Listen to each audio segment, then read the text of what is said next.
Okay, welcome everyone. This is week 12 at the Community Research Academy. The time has gone so swiftly.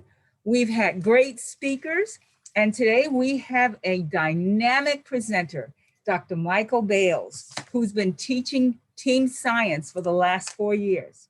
I'll tell you a little bit about him.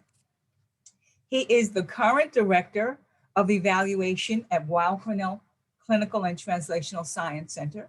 He applies a variety of methods, including social network analysis, natural language processing, and data visualization. Those are a lot of really fancy words, but he's going to explain it to us. He's a certified de-identification professional. He developed policies and procedures for Weill Cornell Data Core, a secure, scalable computing and storage environment. I'm glad he said storage, I got it, that allows researchers to work with data while meeting appropriate regulatory requirements for data protection. He has contributed to several open source software initiatives, including the research profiling system, VIVO, and the author name Disambiguation System Reciter. Dr. Bales obtained his PhD in biomedical informatics at Columbia University. His MPH is in epidemiology from the University of Minnesota, and he completed a public health informatics fellowship at the U.S. Center for Disease Control and Prevention. Without further ado, I'm presenting to some and introducing to others, Dr. Michael Bales. Get ready for the dynamic talk on team science.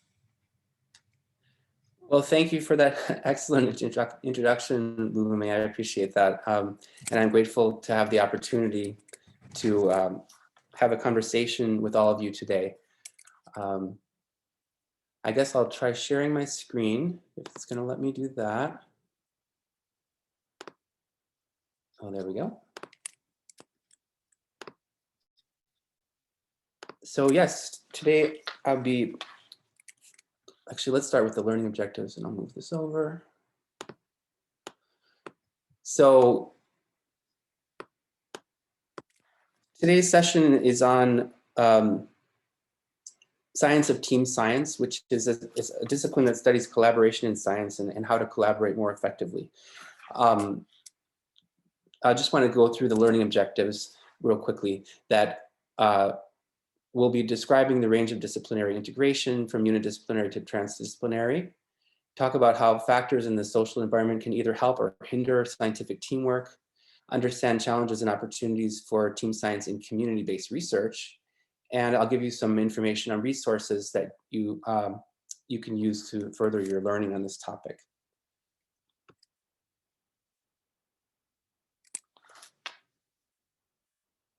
So this is my first time covering this topic in the context of community research. So I think this is a great opportunity for peer learning where you're learning from me and also learning from each other.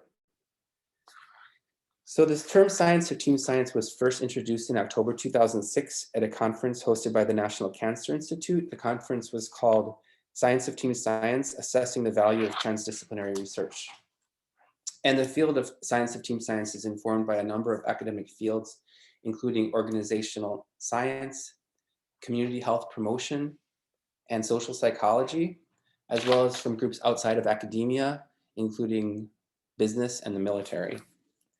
So team science essentially is scientific collaboration, research conducted by more than one person in an interdependent fashion, including research conducted by teams and larger groups. So to place this a little bit in context, some of the most difficult challenges in science can only be solved when you have people working together from multiple disciplines. A good example of this, I think, is sending the first person to the moon or the decoding the human genome. Now, this is a graph that really shows how it's becoming far more common for research articles to be authored by more than one person. So on the left, on the y-axis, you have the percentage of published articles authored by more than one individual. And this is looking at that number through time from the 1959 to 2013. So let's look at this upper line, science and engineering. Around 1960, a little over half of articles were published by more than one author. Whereas more recently, about 9 out of 10 articles have more than one author. So single author articles are becoming far less common. Another way to look at this is this graph, which shows the number of papers written by team size. So each of these lines represents, say, papers with one author, papers with 2 authors, 3 authors, and so on. But if you have a look at these lowest 2 lines, of course, first of all, you'll see that the number of papers by any combination of authors is increasing year over year, because there's just a lot more being written and published in the literature. But these lowest 2 lines are, I think, really interesting. So this line shows the number of papers that have 101 to 1,000 authors, and that's going up substantially over time. But look at this one. This is papers that have more than 1,000 authors. So that was virtually unheard of prior to around 2005, and the number has been increasing substantially since then. So there are several times today that I'd like to open it up for discussion, and this is the first. So I want to ask, do any of you have any idea of what field or fields these articles might be in if they have more than 1,000 authors? And then if you'd like to contribute to the discussion.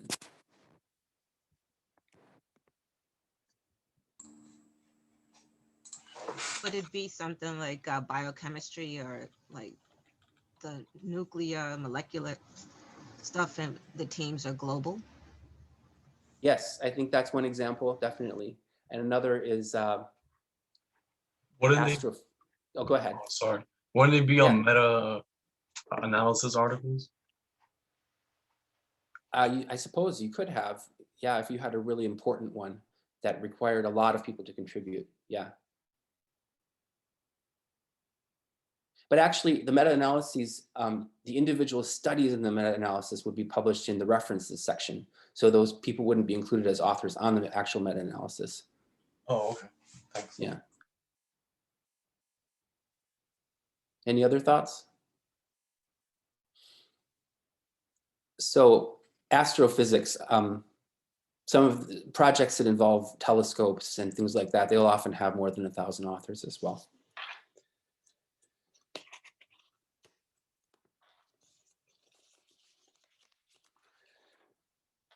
All right, let's talk about levels of cross-disciplinary integration, which is an important concept that grounds the science of team science.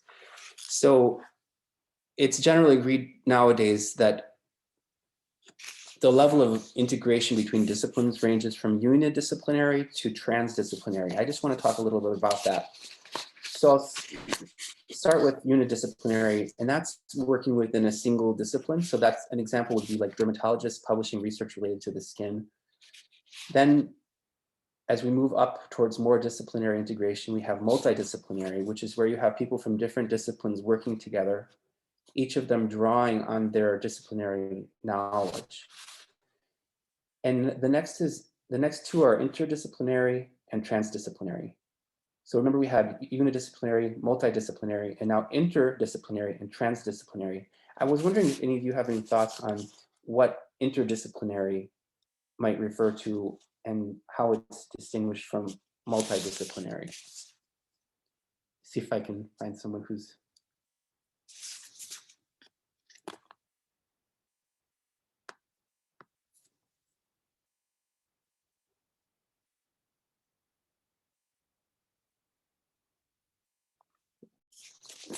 It's all right if no one is speaking up now. I can do this one. So actually, I have a slide that will help explain this. So interdisciplinarity is when you are integrating knowledge from different disciplines. So that's using a synthesis of approaches. And So it's not just multidisciplinary research where you have people from different disciplines who are making their own contribution. There's starting to be an effort here to understand the information, data, and techniques and combine these theories in a single research project. And then Could you give an example? Could you give an example of like what that might be? Like, or what type of research? Sure. Let's say you're interested in how animals are moving across the Australian outback, and you have a group of people who have different expertise, and one of them is looking at the animal habitats and why they might move across, and one of them is good at climate, and they'll contribute their perspective, and one of them is interested in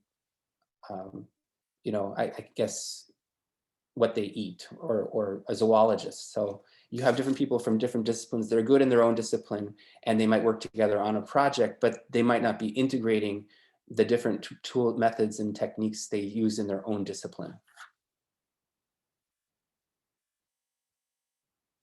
And then transdisciplinarity is about creating a unity of intellectual frameworks beyond the disciplinary perspectives. So an example of this might be a team of agricultural economists and hydrologists working together to solve an agricultural problem, or research on effective information systems for biomedical research, which is the field that I studied, biomedical informatics. And this really requires researchers to invent new science together by exploring research questions at the intersection of their respective fields and conducting joint research projects and developing methods that can be used to reintegrate knowledge. Now, when we think about multidisciplinary research,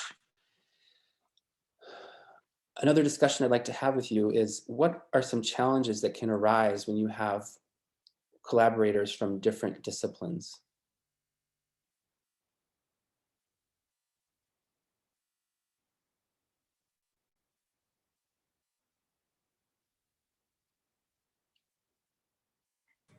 You could also write in the chat and I can say anybody's answers. They can't speak.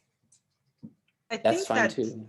Okay, I think that some of the challenges you could have is how the different professionals or researchers value the contributions of each team. I think about, so for me, I think about in mental health, there's a hierarchy of professionals. And so maybe if you try to integrate folks who are traditionally not thought to be researchers, there's more pushback, and then there's conflict between professionals about whose research is valuable or how it's valuable, or the ways in which you do research. Yeah, that's an excellent point. I've experienced that myself.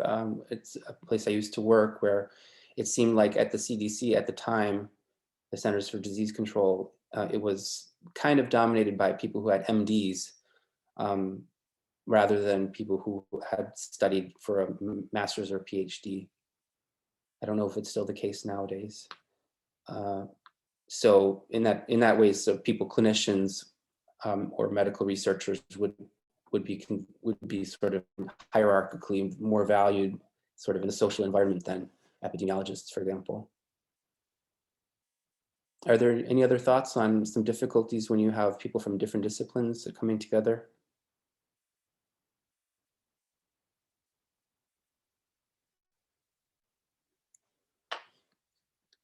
So this is getting to the social ecology perspective that contributes so much to the science of team science. And essentially you have different scientific cultures and research paradigms, which can be, and different methods and social norms, which can be difficult to integrate. You may have less common ground to support seamless communication. And this means that collaborations among people from different disciplines can be more difficult to establish and maintain. And these collaborations are also susceptible to conflict that can emerge when you have these sort of different disciplinary worldviews. And in biomedical research, for example, it can be highly competitive. And so these issues can actually make it more difficult, make researchers less willing to share data, for example, and less willing to trust. So given all of these challenges, do any of you have thoughts on how some of these challenges can be addressed? So I guess we're talking for now about scientific research in general, and we'll talk also about community-based research in a little bit. So what are some ways that these challenges of multiple disciplines working together can be addressed? I think on the onset, when it comes to different disciplines coming together to do work, I think it's important to set some sort of protocols. So everyone is sort of following the same process at the beginning, because if there are none, then it's sort of like every discipline or cultural method for itself.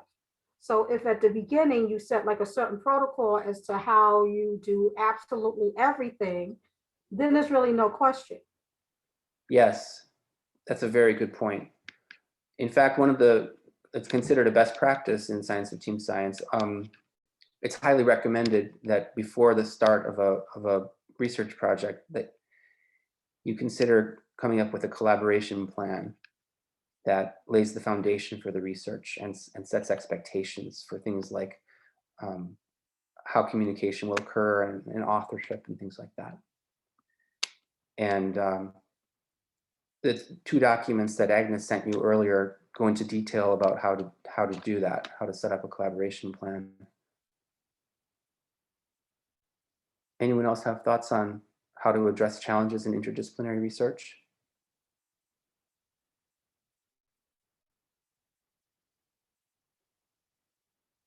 Some other things you can think about are when a team is being formed, if you are able to sort of select people to be on a team, you might consider people who would rank more highly in openness, or which is actually like a kind of psychological measure, but there are ways of measuring whether people are willingness to be open-minded and to integrate ideas that are outside of their normal background. There are also ways of assessing collaboration readiness. So you can measure using various surveys whether people are ready to collaborate,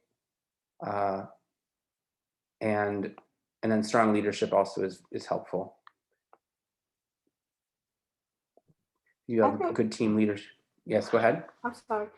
I think also along the way, if there are challenges on teams or amongst the different teams, that it could be hashed out, like scientifically.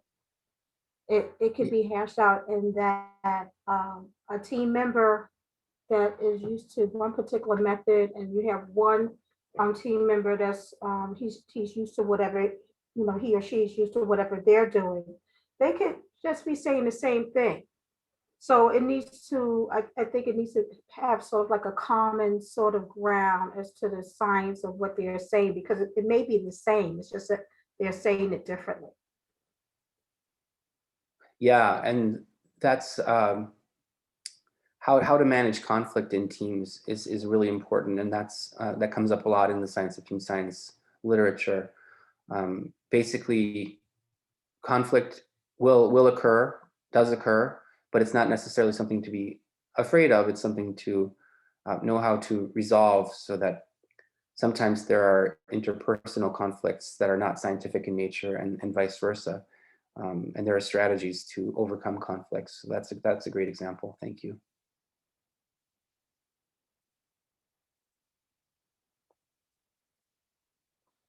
All right. Now let's talk about remote collaboration. This is another theme that's covered quite a bit in the science of team science. And many of us have been learning firsthand recently about the challenges of working with people who are not working in person, working remotely. So I'd like to invite your comments on what are some types of challenges that come up when we're trying to get work done on projects and we don't see our collaborators much in person. I think technology could play a big role as like quality and access to technology and like broadband services, depending on where the researchers are placed and how their countries or areas are developed. And the other is that I was thinking of is it actually slipped my mind. I'll join back, but I know time zones is coordinating around time zones. Ah, yeah, that's a good one. Yes. Both of those are good I'll points. chime in on this question. Maybe translating what you mean to say. Maybe it's easier in person or showing something versus if you were to write an email to someone trying to explain what you mean or try to type it up or noting the mistakes or something. The translation could get lost in the process. Yeah, another great point. In addition, in addition to that, it depends on who the teams are, but if the teams are folks who are speaking of different languages, um, that on top of all the other things like time zones, technology and such, that could be challenging as well. I don't know how do you think that would fit in? Do you think that language could be a challenge? Yeah, and culture, because a good example is in some cultures, it's the conversations are more fluid and interrupting is considered a normal thing to do.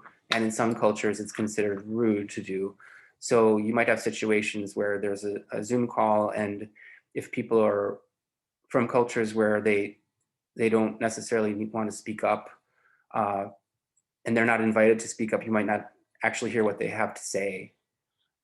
So language and culture do definitely play a role.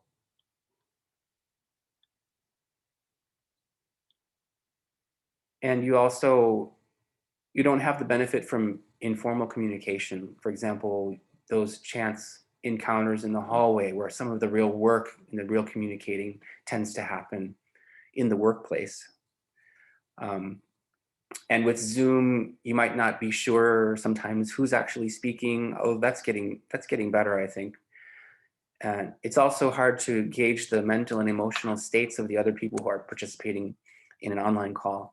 And all of this can lead to a reduction in trust, and that can lead to misunderstandings. So that's the summary of some of the problems that can occur with remote collaboration. There's another, I'm sorry, I don't mean to interrupt. No, go ahead. It's not a part of my culture. What is not? I said it's not a part of my culture. I know that you said that sometimes interrupting is okay in different cultures. Ah. I didn't mean to interrupt. Okay. You. Okay. Okay, I got it. One thing that I've noticed, like, and I've spoken to some of my colleagues, are breaks. So in other words, it's like when you do a lot of Zoom meetings and such like that, at least when you're in the office, you can, if you didn't eat, you could kind of like walk to a meeting and eat at the same time. But these Zoom meetings seem to always be like back to back. It's like, when do you have a time? When does one have the time to relax? To take a break, because your brain has to be highly functioning when you work, or you may not get the outcomes that you want.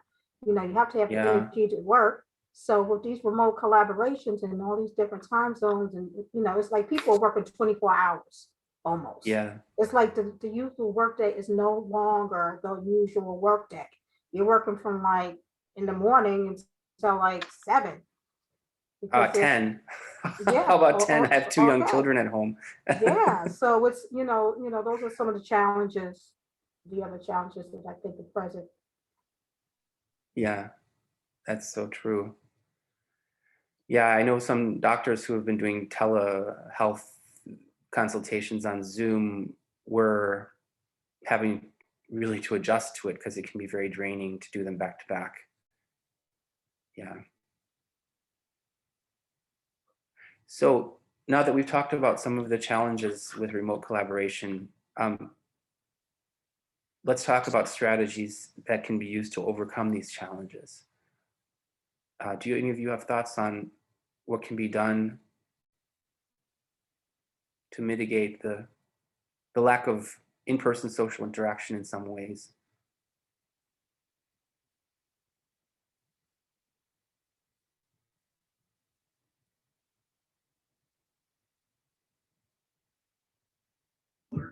It's me again.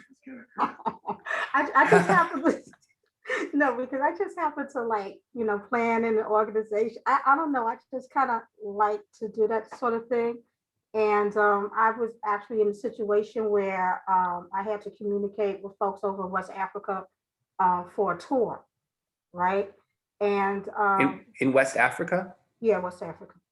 Oh, Yeah. I worked in West Africa for a while. Oh. That's interesting. Okay, it was Senegal and Gambia, West Africa. Oh, okay. I was in Togo. Oh, that's nice.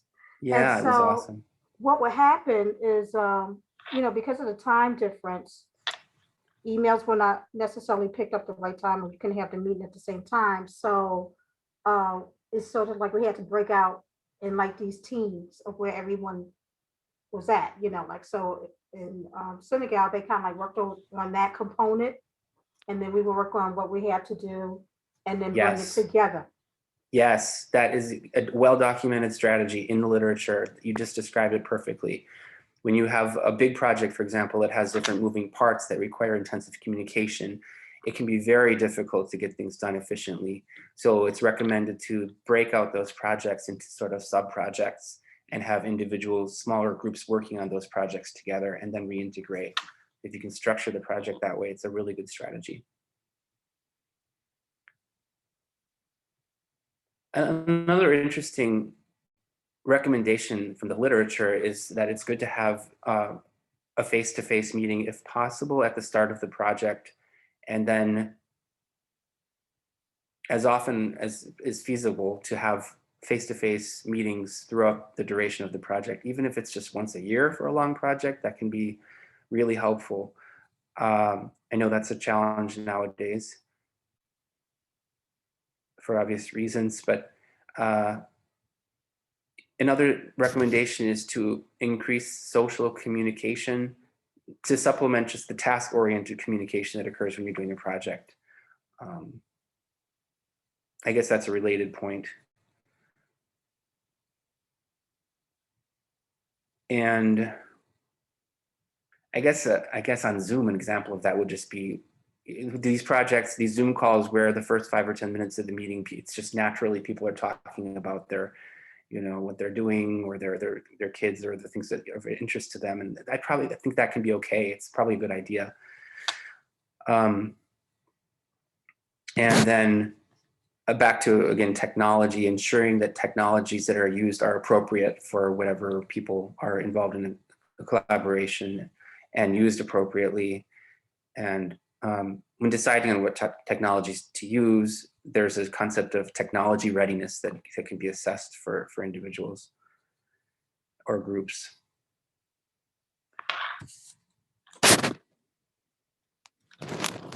We have until 3:30, right? Yes, 3:30.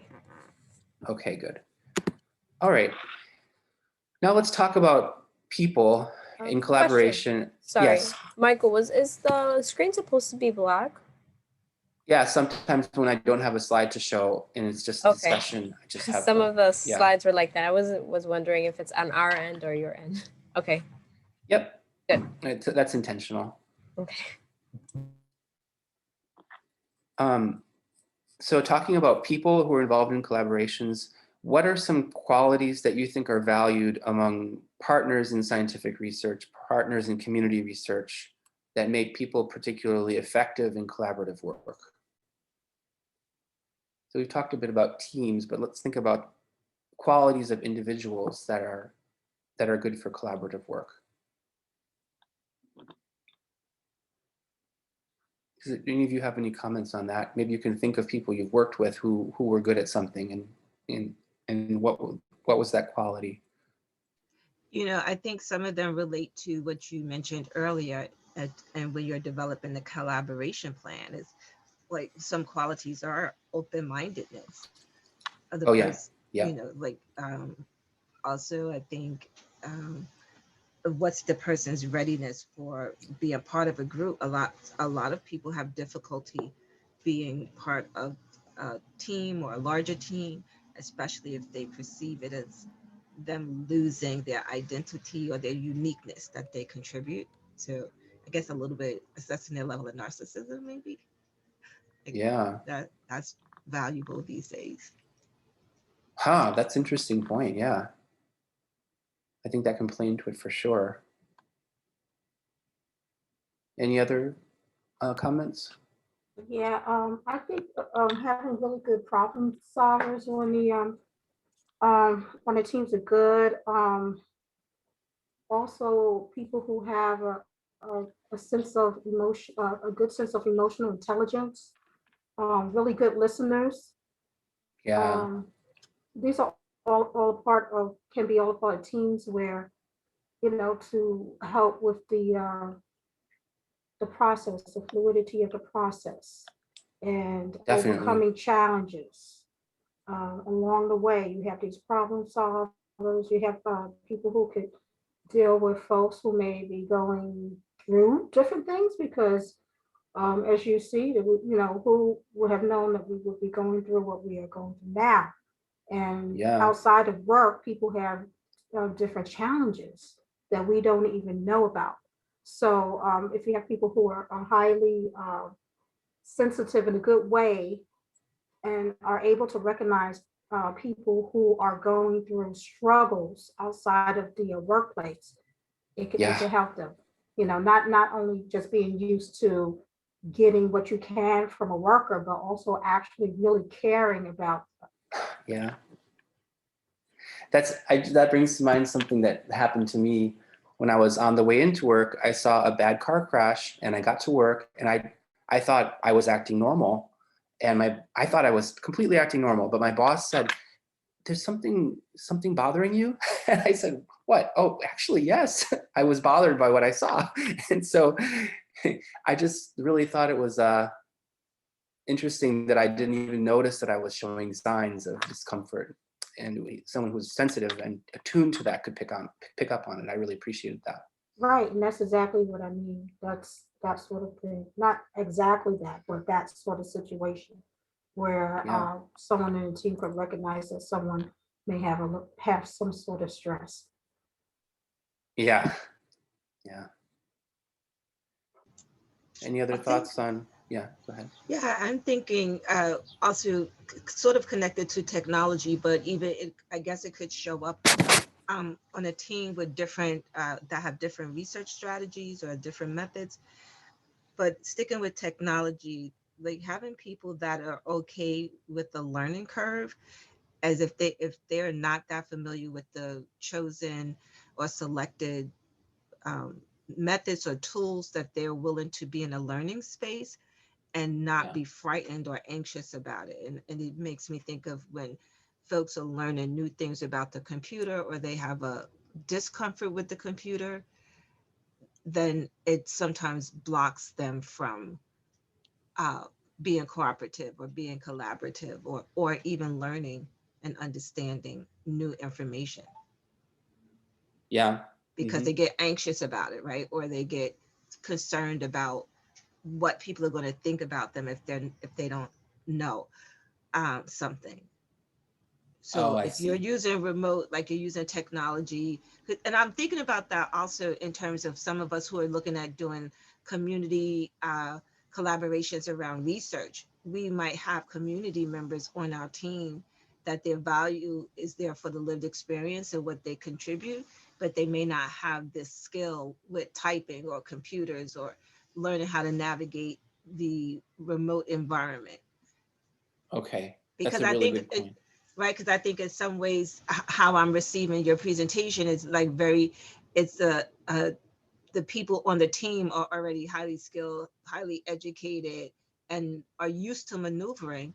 But what if your team members are from the community and don't have those experiences? How do you still make it work? Or what are the challenges? Like, what are the qualities you want? You want people to um, be able to navigate learning or not knowing.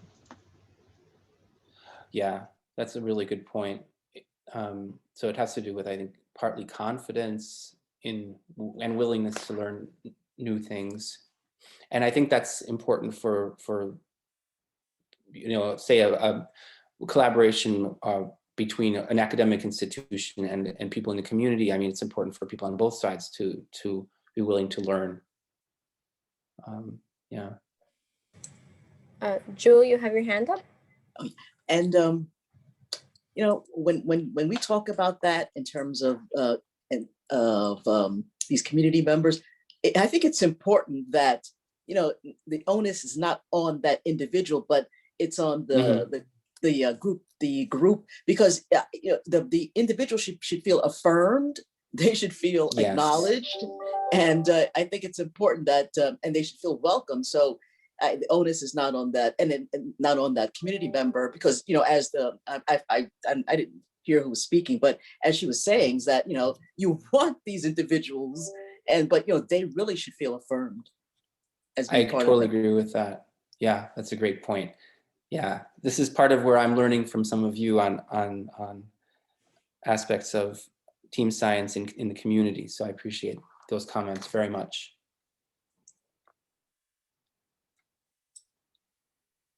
So this is a summary of some of the qualities that are thought to be important for effective, important in individuals for effective participation in team-based collaborative scientific work.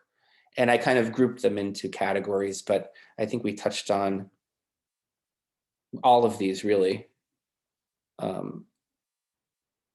So up in the upper left, you see this intellectually curious, broad perspective, good at interdisciplinary work, networking, and then now being knowledgeable about their own field, capable methodologists. Now this seems like it looks like we probably need to have a sort of different subset of these for people who may be in the community and who may not be as confident about, say, research methods or using a computer. And perhaps that's a different subset of qualities. So this is from my teaching on the science of team science, which historically has been has had a focus on team-based work among sort of bioscience researchers. So that's been sort of the focus. And I think of necessity, the field is changing. And Jen Tiffany's on the call. We had a good conversation about this not too long ago. And we're sort of navigating that right now. How does the field of science of team science, what does it bring to the table? And what does community-based participatory research bring to the table? And is there some opportunity for further integration of these fields going forward?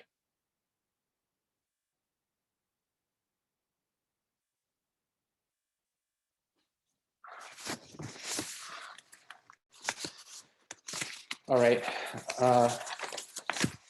Now let's turn our focus to community partnered participatory research. And I'll start by reading one definition of community-based participatory research that I found. This is from 2018 from an article in BMC Public Health. Community-based participatory research is an approach to research that involves collective, reflective, and systematic inquiry in which researchers and community stakeholders engage as equal partners in all steps of the research process with the goals of educating, improving practice, or bringing about social change. And as I've mentioned, science of team science has a major focus on understanding social environmental factors in the social environment that can either serve as facilitators or barriers that can make it easier or make it harder for effective scientific collaborative work. So I have a question here. What are some factors in the social environment that can make community-based research more effective? And we've actually already touched on a few of these factors, I think. But yeah, the question is, thinking about how different people are interacting, researchers and community members, what are factors that can serve as barriers and facilitators, or barriers or facilitators, I suppose. Any of you have any more thoughts on that? Again, this is where I think I need to learn a lot more about this, and I'm glad to learn from some of you.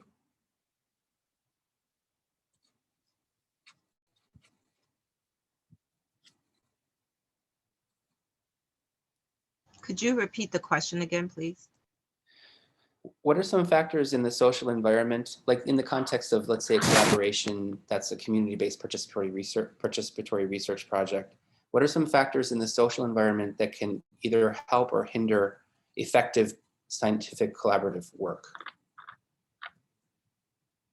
So I guess I'm trying to get you thinking as like a social ecologist, which is a way of looking at it that was really eye-opening to me when I first learned about this field. And it's kind of like anything goes, really. You end up sort of categorizing things, but it's still. Well, I think that some of the things that come to mind for me include how are you represented or known in the community that you're going in? Are you going in as a, how have you demonstrated that you're a part of the community and you have engaged the community as opposed to just researching the community? You're just coming to get information and leaving. That you are being thoughtful and things that are intuitive as well as counterintuitive as to who should be included in the conversation. So I'll give an example, like in the Black community and communities that have, well, in the Black community, I'll speak to my own. Always folks are coming to the churches, coming to the faith leaders, coming to the churches. And then maybe they just want to speak at the services as opposed to thinking about how they're engaging with the faith community in ways that are reflective of their ministries and how that, what their research is going to, how is it going to benefit the people that are participating. Some of the research never comes back to the community, or if what you research doesn't work, or it didn't have the outcome you wanted, how do you come back? Do you come back and do another study that is moves the progress, or said, hey, that didn't work, we need to figure something out?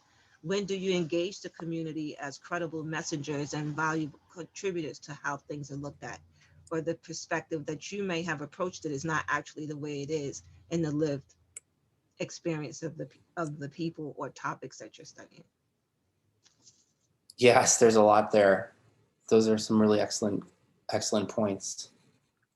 Following up on that is like kind of initially before you even start is like get the perception of how the community feels about research in general first. Every community is very different from one another. So like my recommendation is like focus groups.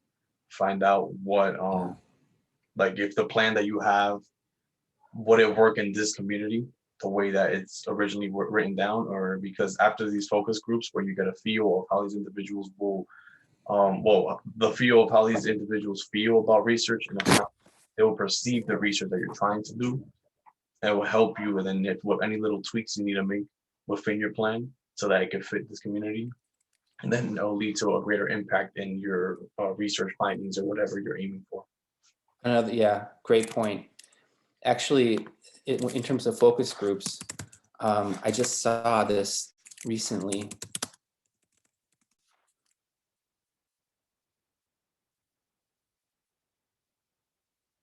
Maybe it was, I guess I'm not going to be able to find it, but I found an excellent book on focus groups on Google Scholar, but I thought it would come to the top. Well, there's a lot out there anyway. One of the other things that looks like there's a lot of great materials. While you're looking for that, I think one of the things that thinking about the people that have come before you in terms of this academy, like the classes we've had, is also thinking about what are the ways folks have been, the community may have been excluded, or that there is a bias in how you're approaching the question or what you're researching. So for example, I think one of our presenters talked about the weird population. I'm not going to remember the acronym, but how oftentimes people of color, Black, Indigenous, and people of color are not, enough of them are not included. And so that the research comes out, it can't be generalized to the entire population, although we move forward as if the entire population was represented, or the perception is that, being comfortable with the documentation that, they weren't as representative in a study, but moving forward. So I think that when you're approaching the community partner research, and it's partly piggybacking on Kenny, when he talked about the trust of the, like, gaining the community's involvement, we see this now. There's a lot of talk about hesitancy, reluctance, Yes, and how research is approached. And we discussed it in the class. It's not just historical, it's contemporary. So folks needed also to question how they may be engaging in certain practices that are still traumatizing or could be traumatizing, to the community that they're going to, or harmful to the community, or their perception, like their standpoint is biased. right. Also excellent points. Yeah.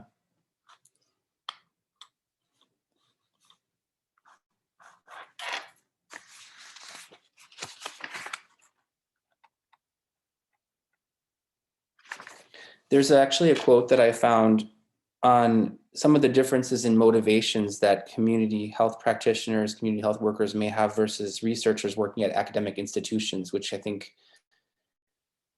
can be, I'll just read this. Whereas practitioners' goals are more pragmatic, community-oriented, and favorably disposed to quick decisions and the implementation of problem-solving strategies, researchers generally have a longer-term orientation, are more concerned with basic research questions, and aspire to publication and the receipt of grant funds.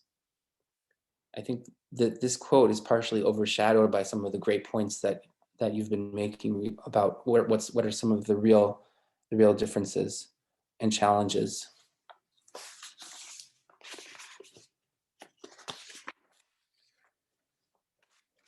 And often when you, the reference to the receipt of grant funds, I don't recall, I'm not really sure, I don't think it probably happens. Like, how does that get returned to the community? Like the overall benefit for the community, for the success, that person's individual or that team's success with that research. So if they got Right. millions of dollars to do the research and then it's positive, how does that knowledge and those services or resources come back, benefit the community that participated? Absolutely, yeah. And in some projects that can be clearer than in others. In some projects that probably effectively there's no perception that the research results in anything beneficial for the community. There are some regulations that researchers need to go through at academic institutions, going through the IRB, Institutional Review Board, and I believe with some community research projects, they're required to describe eventually the benefits to the community that they're studying. So there is some recognition of the importance of that. I just wanted to share something. When I look at this quote here, what came to mind was Henrietta Lacks, and take out the part where there was no consent, but just in terms of like the overall, I guess I'll use the word, the benefit of the HeLa cells in society, but in terms of her and her family and all of that, it's just like, the practitioner, the scientists, they're concerned, their thing was, okay, we've discovered this, it's going to benefit, and then it does, and I realize that, but just in terms of like, the family and what and just take that into account, how they feel, how they felt, and how they continue. Yes, that's a great example.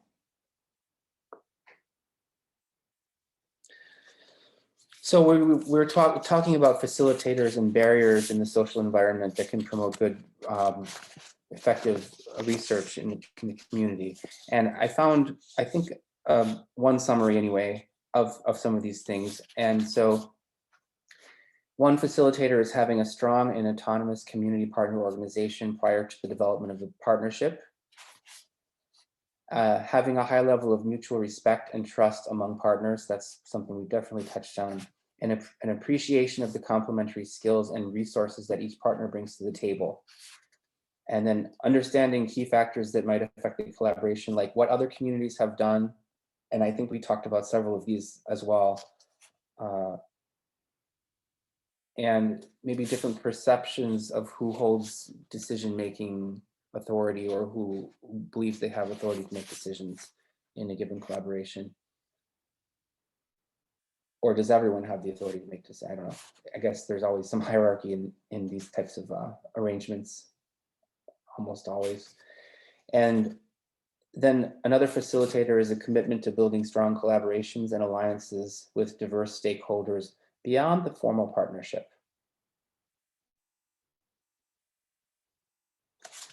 Now, some barriers to effective collaboration in community setting. Differences in the research timetable of the community and academic partners. That's actually, I think, mentioned right here. Funding constraints, termination of funding, big challenge. Just changes in the sources of project support. This can delay or alter the emphasis of the research and action. And another barrier is perceptions among the partnership members that they lack sufficient understanding of policymaking processes and avenues for systems change.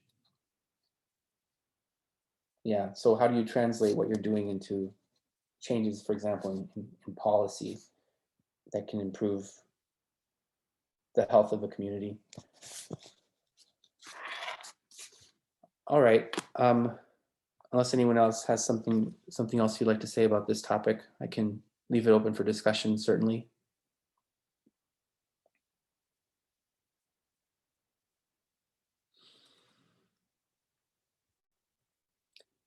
We already talked a bit about collaborative agreements and documents that you received today give, as I mentioned, some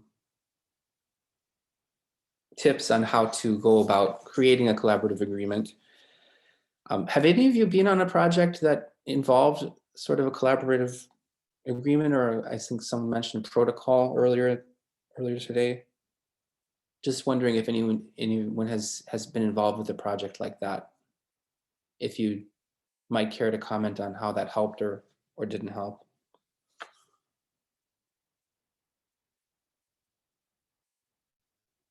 It's all right if there's no one. All right.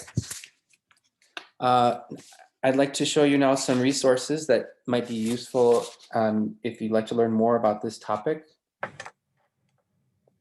First of all, the Science of Team Science online modules at teamscience.net. This is what the website looks like. It has a good number of learning modules on different topics related to team-based research. And I'd like to give credit to Holly Falk-Krasinski, who was very instrumental in helping put all of this together. You may have received, I think you received an email earlier from Agnes with a link to Penn State's Team Science Toolbox. And this is another Team Science toolkit. This is out of the Georgia Clinical and Translational Science Alliance. And it provides resources, guides, and connections that can provide insight and help you explore the translational impact of research. And the modules are organized into these themes.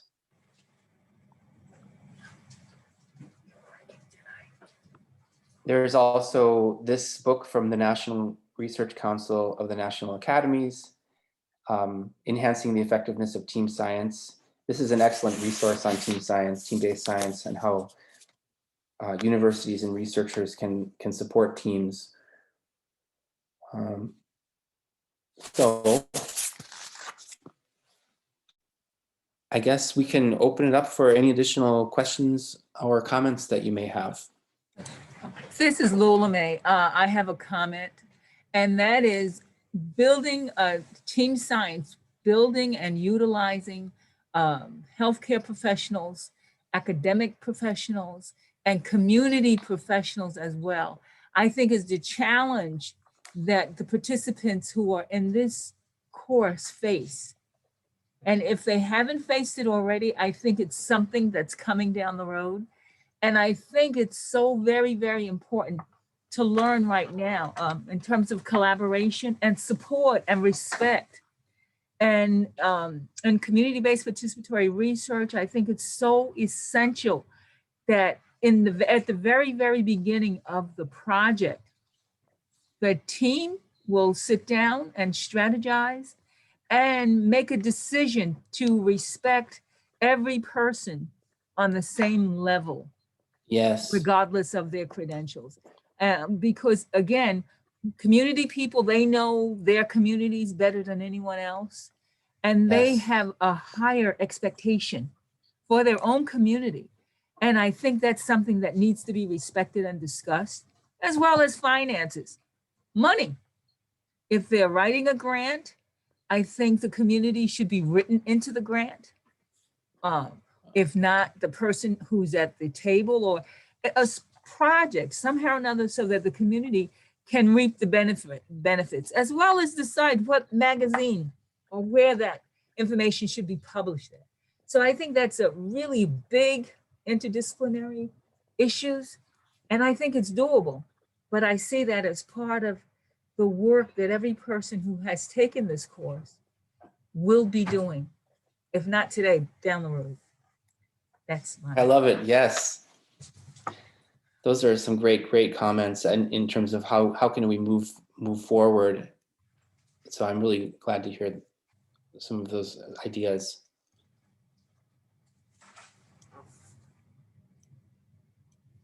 and I just love that all the information that you're giving us. I was just telling Agnes, I didn't see all of this. We'll have to look at it and review it, because I think it's so important.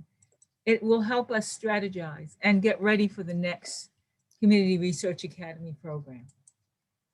Good. I hope it's been helpful. I think that I myself am at an earlier part of the process of reframing what I know and how I understand team science, and that's becoming. I'm starting to learn a lot more about community-based research myself. So I realize that a lot of this has come from the perspective of what I've been teaching over the last 4 years, and I've also recognized how important it is for me to reframe some of this material in the current context of cultural reckoning on, for example, racial injustice that's been occurring in this country. So it's a process for me as well, and I appreciate your. If no one has anyone have any more questions? If not, we just thank you so much for your informative presentation, for preparing everyone for the next step. The next step is coming to the table. Yes. That's the next step. Thank you again for inviting me. Oh, thank you so very much for Thank such you. an Thank you. informative class. Thank you. Thank you, Michael. You're welcome. Thank you everyone for everyone. coming to our last class. If anybody has any further questions, please feel free to email me, and we'll try to set up a further meeting if you would like to discuss more. What I'd like to add is, if you would like, I would like every one of you just to send your picture and just a little blurb of what you learned and how you're going to use this information. We are thinking of producing our own monthly little newspaper or information booklet that we'd like to send out to the community. And we'd like highlights of your thoughts and your ideas that you got from this program. And you can even suggest our next steps. So thank you so much. If you have any further questions, you can email Agnes. Yeah, I would also be sending our last quiz as a course evaluation, so please be on the lookout for that, because we would appreciate all your input and perspective for the next coming class. Can I just, I put something in the chat. I said, it's nice to see you. That was to Lula May. It's nice to see you. Oh, my computer is on the glitch. Something's wrong with it. Okay, I'm just reading the chat. I see your message, Ms. Colaco. Thank you. Yes, I'm reading it. Okay, and I guess that's all. Okay, thank you. Thank you so much, Michael. Thank you. Okay. Thank you. Thank you. Bye-bye. Thank you. Thanks, I have to Agnes. tell Thanks, you- Lula May.